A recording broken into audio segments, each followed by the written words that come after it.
Terlebih dengan adanya fakta terbaru, yaitu pemilu presiden dan wakil presiden diselenggarakan serentak dengan pemilu anggota DPR. Dengan fakta tersebut, hasil perolehan suara anggota DPR akan bersamaan dengan hasil pemilu presiden dan wakil presiden. Demikian juga jika penggunaan hasil pemilu anggota DPR sebelumnya sebagai ambang batas minimal persentase pengusulan pasangan calon presiden dan wakil presiden, maka persoalan yang akan muncul adalah bagaimana memastikan bahwa partai politik peserta pemilu anggota DPR sebelumnya tetap mampu memiliki kursi atau suara sah secara nasional paling tidak sama dengan capaian jumlah kursi atau suara sah secara nasional pada pemilu periode yang bersangkutan atau saat penyelenggaraan pemilu berlangsung. Persoalan berikutnya, bagaimana jika jumlah kursi atau suara sah secara nasional yang diraih dalam masa pemilu yang bersangkutan atau saat penyelenggaraan pemilu berlangsung lebih rendah dibandingkan hasil pemilu sebelumnya? Atau bagaimana jika terdapat fakta partai politik yang mengajukan pasangan calon presiden dan wakil presiden yang menggunakan hasil pemilu anggota DPR periode sebelumnya ternyata tidak memperoleh kursi di DPR pada periode yang bersangkutan atau saat penyelenggaraan pemilu berlangsung.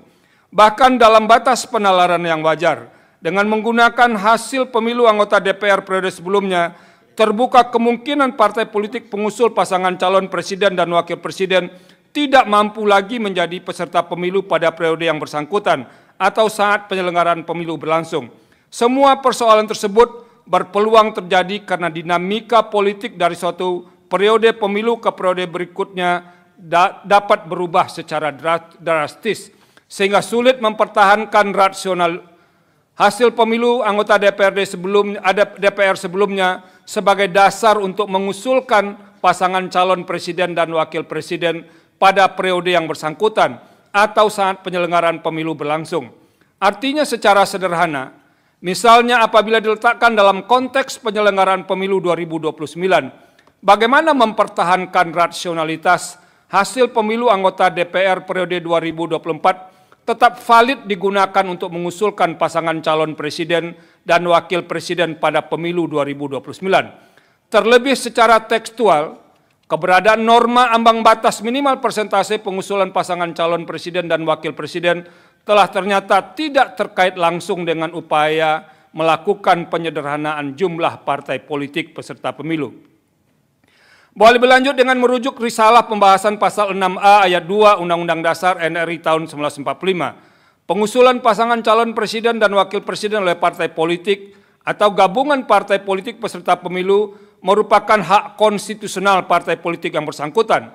Dalam konteks itu, gagasan penyederhanaan partai politik dengan menggunakan hasil pemilu anggota DPR pada pemilu sebelumnya sebagai dasar penentuan hak partai politik atau gabungan partai politik untuk mengusulkan pasangan calon presiden dan wakil presiden merupakan bentuk ketidakadilan. Selain itu, dengan menggunakan hasil pemilu anggota DPR sebelumnya, disadari atau tidak, partai politik baru yang dinyatakan lolos sebagai peserta pemilu serta-merta kehilangan hak konstitusional untuk mengajukan pasangan calon presiden dan wakil presiden. Berdasarkan fakta hukum tersebut, apabila dibaca secara saksama frasa perolehan kursi paling sedikit 20% dari jumlah kursi DPR atau memperoleh 25% dari suara sah secara nasional pada pemilu anggota DPR sebelumnya, dalam pasal 222 Undang-Undang 7 2017 dalam batas penalaran yang wajar, frasa dimaksud menutup dan menghilangkan hak konstitusional partai politik peserta pemilu yang tidak memiliki persentase suara sah secara nasional atau persentase jumlah kursi di DPR pada pemilu sebelumnya untuk mengusulkan pasangan calon presiden dan wakil presiden. Bahwa terlepas dari penerapan angka ambang batas minimal persentase pengusulan pasangan calon presiden dan wakil presiden yang terbukti tidak efektif menyederhanakan jumlah partai politik peserta pemilu, menurut Mahkamah, penetapan besar atau persentase ambang batas tersebut tidak didasarkan pada penghitungan yang jelas dengan rasionalitas yang kuat. Satu hal yang dapat dipahami Mahkamah, penentuan besaran dan atau persentase tersebut lebih menguntungkan partai politik besar atau setidak-tidaknya memberikan keuntungan bagi partai politik peserta pemilu yang memiliki kursi di DPR. Dalam konteks itu, sulit bagi partai politik yang merumuskan besaran atau persentase ambang batas untuk tidak dinilai memiliki benturan kepentingan.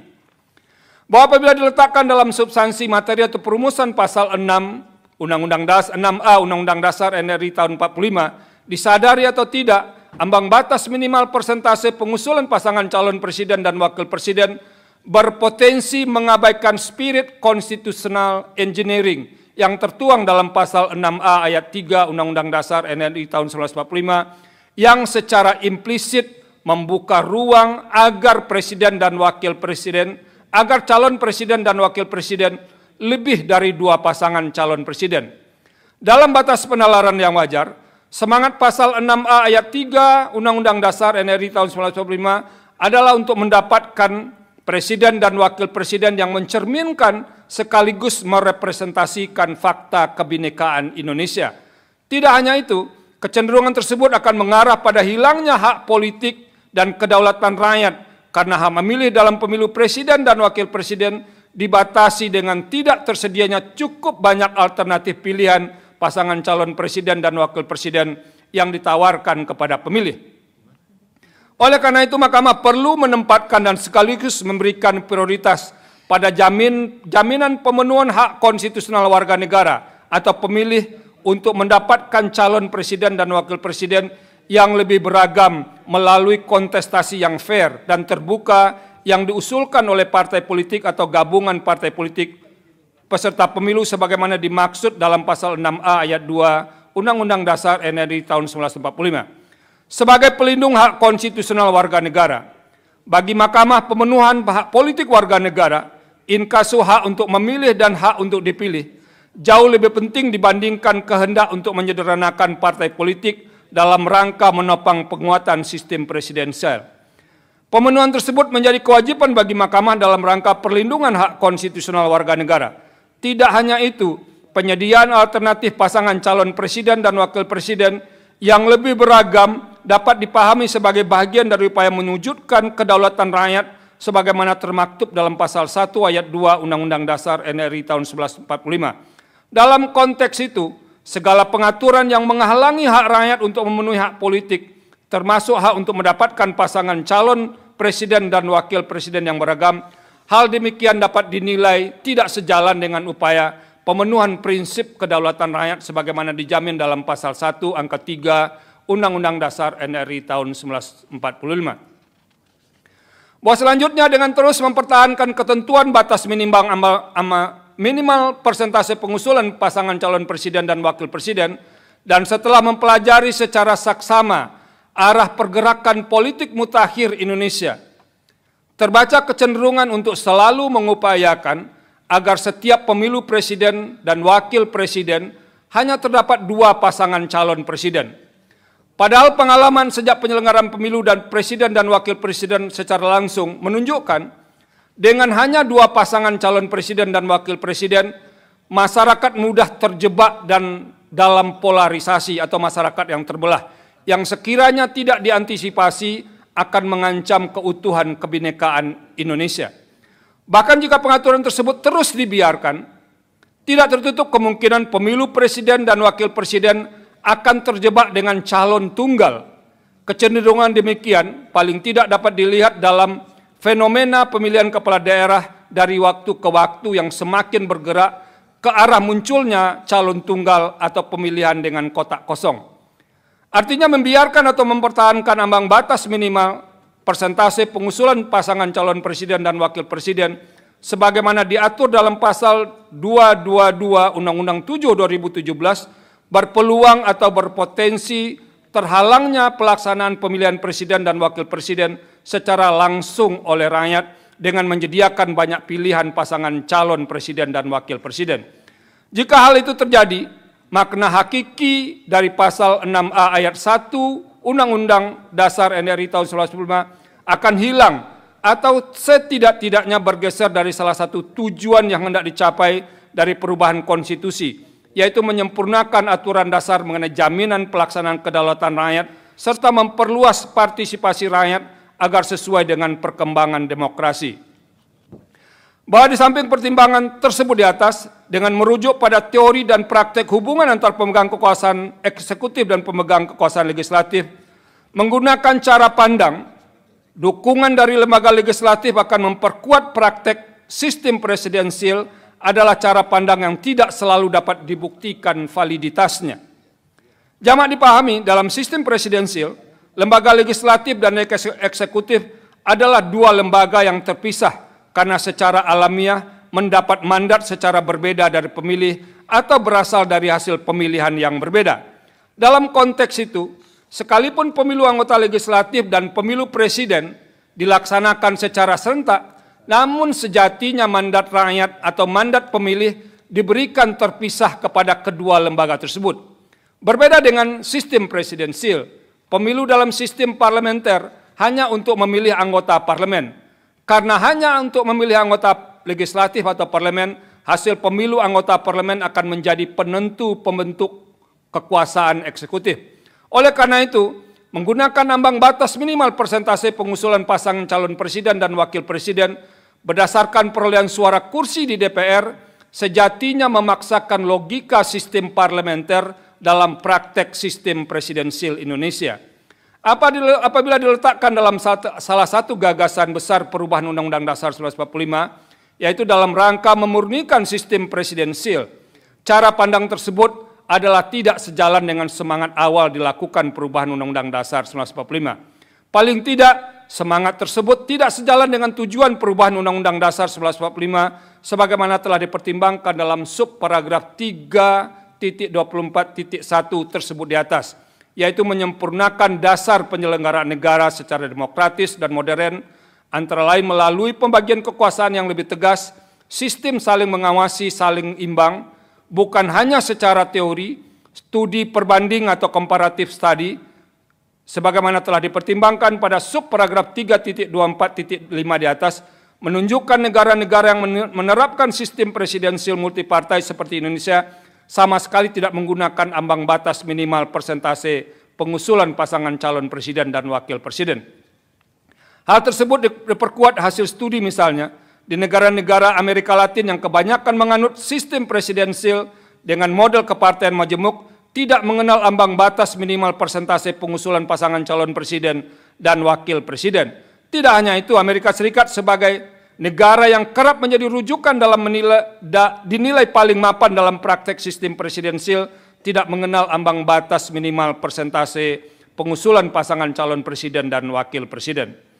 Bahwa keberadaan pasal 6A ayat 2 Undang-Undang Dasar NRI tahun 1945 tidak dapat dilepaskan dari pasal 6A ayat 5 Undang-Undang Dasar NRI tahun 1945. Secara tekstual, pasal 6A ayat 5 Undang-Undang Dasar NRI tahun 1945 memberikan delegasi untuk diatur lebih lanjut dalam undang-undang.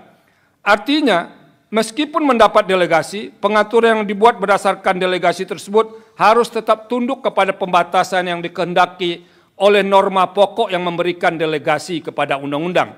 Dalam hal ini, apabila ditelusuri di salah pembahasan pasal 6A Undang-Undang Dasar NRI tahun 1945, pendelegasian dimaksud hanya ditujukan untuk mengatur lebih lanjut hal-hal yang berkenaan dengan tata cara pelaksanaan pemilihan presiden dan wakil presiden, bukan berkaitan dengan persyaratan pengusulan pasangan calon presiden dan wakil presiden.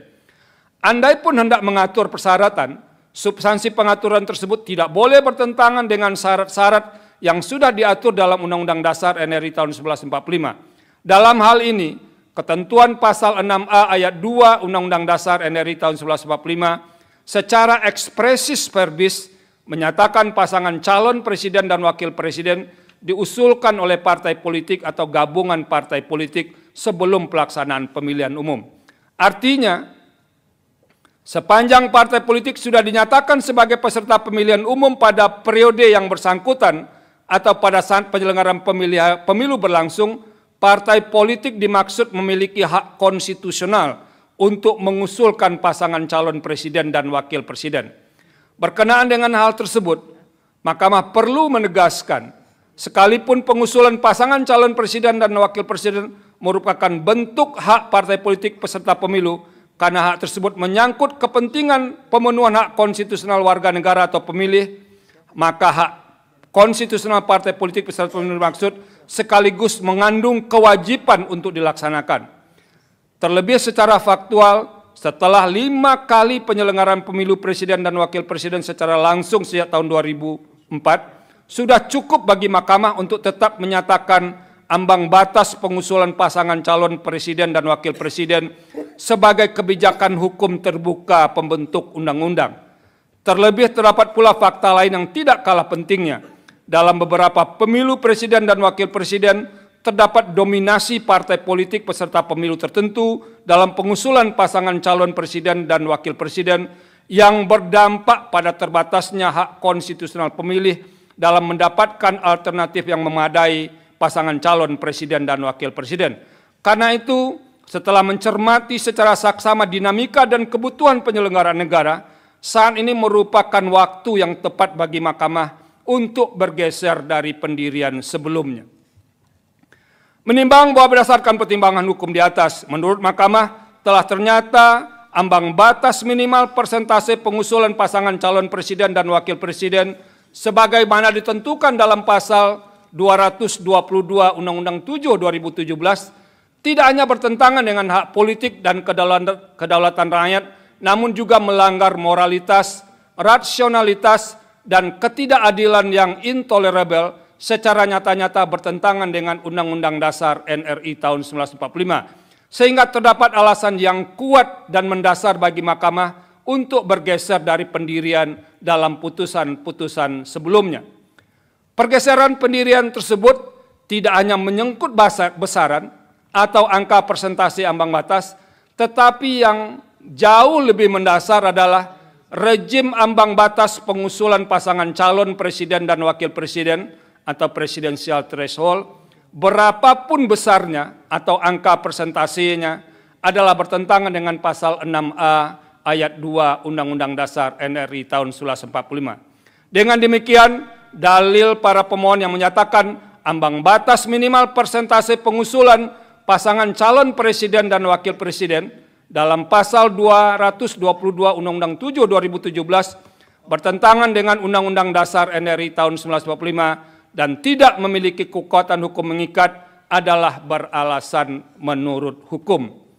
Menimbang bahwa sekalipun norma ambang batas minimal persentase pengusulan pasangan calon presiden dan wakil presiden dalam pasal 222 Undang-Undang 7 2017 telah dinyatakan bertentangan dengan Undang-Undang Dasar NRI tahun 1945 dan tidak memiliki kekuatan hukum mengikat. Sebagai negara yang memilih sistem presidensil dalam praktek tumbuh dalam balutan model kepartaian majemuk atau multi-party system, tetap harus diperhitungkan potensi jumlah pasangan calon presiden dan wakil presiden sama dengan jumlah partai politik peserta pemilu. Dalam hal ini misalnya, jika partai politik peserta pemilu adalah 30, maka terbuka pula potensi terdapat 30 pasangan calon presiden dan wakil presiden yang diusulkan oleh partai politik peserta pemilu. Sekalipun dalam putusan aku, Mahkamah telah menegaskan dalam pertimbangan hukum di atas bahwa pengusulan pasangan calon presiden dan wakil presiden merupakan hak konstitusional semua partai politik yang telah dinyatakan sebagai peserta pemilu pada periode yang bersangkutan atau saat penyelenggaraan pemilu berlangsung. Dalam revisi Undang-Undang 7 2017, pembentuk undang-undang dapat mengatur agar tidak muncul pasangan calon presiden dan wakil presiden dengan jumlah yang terlalu banyak, sehingga berpotensi merusak hakikat pelaksanaan pemilihan presiden dan wakil presiden secara langsung oleh rakyat. Sekalipun secara konstitusional terdapat ketentuan pasal 6 ayat 4 Undang-Undang Dasar NRI tahun 1945 yang pada pokoknya telah mengantisipasi kemungkinan terjadinya pemilu presiden dan wakil presiden putaran kedua, jumlah pasangan calon presiden dan wakil presiden yang terlalu banyak belum menjamin berdampak positif bagi perkembangan dan keberlangsungan proses dan praktek demokrasi presidensial Indonesia. Oleh karena itu, pembentuk undang-undang dalam merevisi Undang-Undang 7 2017 dapat melakukan rekayasa konstitusional atau constitutional engineering dengan memperhatikan hal-hal sebagai berikut. 1. Semua partai politik peserta pemilu berhak mengusulkan pasangan calon presiden dan wakil presiden. 2. pengusulan pasangan calon presiden dan wakil presiden oleh partai politik atau gabungan partai politik peserta pemilu tidak didasarkan pada persentase jumlah kursi di DPR atau perolehan suara sah secara nasional. 3. Dalam mengusulkan pasangan calon presiden dan wakil presiden, partai politik peserta pemilu dapat bergabung sepanjang gabungan partai politik peserta pemilu tersebut tidak menyebabkan dominasi partai politik atau gabungan partai politik sehingga menyebabkan terbatasnya pasangan calon presiden dan wakil presiden serta terbatasnya pilihan pemilih. 4. Partai politik peserta pemilu yang tidak mengusulkan pasangan calon presiden dan wakil presiden dikenakan sanksi larangan mengikuti pemilu periode berikutnya. Dan yang kelima, perumusan rekayasa konstitusional dimaksud, termasuk perubahan Undang-Undang 7 2017, melibatkan partisipasi semua pihak yang memiliki perhatian atau concern terhadap penyelenggaraan pemilu, termasuk partai politik yang tidak memperoleh kursi di DPR dengan menerapkan prinsip partisipasi publik yang bermakna, meaningful participation. Menimbang bahwa berdasarkan seluruh pertimbangan hukum di atas, telah ternyata ketentuan pasal 22 Undang-Undang 7 2017 tidak sejalan dengan prinsip persamaan kedudukan dalam hukum dan pemerintahan, hak memperjuangkan diri secara kolektif, serta kepastian hukum yang adil sesuai dengan pasal 27 ayat 1, pasal 22C ayat 2, pasal 28D ayat 1, pasal 28I ayat 2 Undang-Undang Dasar NRI tahun 1945 sebagaimana yang didalilkan oleh para pemohon. Dengan demikian, dalil pemohon adalah beralasan menurut hukum untuk seluruhnya. Menimbang bahwa terhadap hal-hal lain tidak dipertimbangkan lebih lanjut karena dinilai tidak ada relevansinya. Konklusi, berdasarkan penilaian atas fakta dan hukum sebagaimana diuraikan di atas, Mahkamah berkesimpulan 4.1, 4.2, 4.3 dianggap telah diucapkan. Berdasarkan Undang-Undang Dasar NRI tahun 1945, Undang-Undang 24 tahun 2003 tentang Mahkamah Konstitusi dan selanjutnya dianggap telah diucapkan. Amar putusan mengadili. 1. Mengabulkan permohonan para pemohon untuk seluruhnya. 2. Menyatakan norma pasal 222 Undang-Undang Nomor 7 Tahun 2017 tentang Pemilihan Umum Lembaran Negara Republik Indonesia tahun 2017 Nomor 182 tambahan Lembaran Negara Republik Indonesia Nomor 6109 bertentangan dengan Undang-Undang Dasar Negara Republik Indonesia tahun 1945 dan tidak mempunyai kekuatan hukum mengikat. 3. Memerintahkan pemuatan putusan ini dalam Berita Negara Republik Indonesia sebagaimana mestinya. Terhadap putusan Mahkamah Agung terdapat 2 hakim yang berpendapat berbeda, yaitu Hakim Konstitusi Anwar Usman dan Hakim Konstitusi Daniel Yusmik Pepoe, bahwa dissenting dimaksud tidak dianggap diucapkan, namun pada pokoknya 2 hakim tersebut berpendapat bahwa para pemohon tidak memiliki kedudukan hukum atau legal standing, sehingga seharusnya Mahkamah tidak melanjutkan pemeriksaan pada pokok permohonan. Demikian diputus dalam rapat pemusatan hakim oleh 9 hakim konstitusi, yaitu nama-nama hakim dianggap diucapkan pada hari Selasa tanggal 3 bulan Desember tahun 2024 yang diucapkan dalam sidang pleno Mahkamah Konstitusi terbuka untuk umum pada hari Kamis tanggal 2 bulan Januari tahun 2025 selesai diucapkan pukul 15:27 waktu Indonesia Barat oleh 9 hakim konstitusi tersebut di atas dengan dibantu oleh Francisca Sukri Asari, Jepri Porkonanta Tarigan, dan Alipah Ramawati sebagai panitera pengganti, serta dihadiri oleh pemohon dan atau kuasanya, Dewan Perwakilan Rakyat atau yang mewakili, dan Presiden atau yang mewakili.